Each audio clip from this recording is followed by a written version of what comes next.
Step-by-step guide sa paggawa ng resume sa DIY Do-It-Yourself. Kayang-kaya mo ang kahit na ano kung ikaw mismo ang gagawa nito. Let's learn new things sa DIY Do-It-Yourself.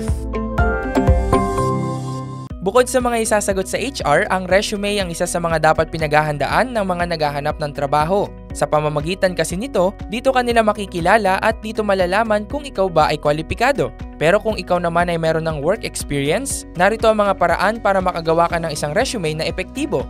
Una, ilatag mo ang iyong work history magmula sa pinakauli hanggang sa pinakauna mong trabaho. Ikalawa, huwag mong kalimutang ilagay ang pangalan at lokasyon ng bawat kumpanya na iyong pinasukan.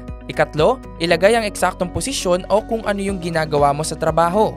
Ikaapat, ibigay mo ang petsa kung kailan ka nagserbisyo sa opisina. At ikalima, huwag kalimutang ilagay kung paano ito nakatulong sa kumpanya. Gets mo ba? Sige nga, do it yourself!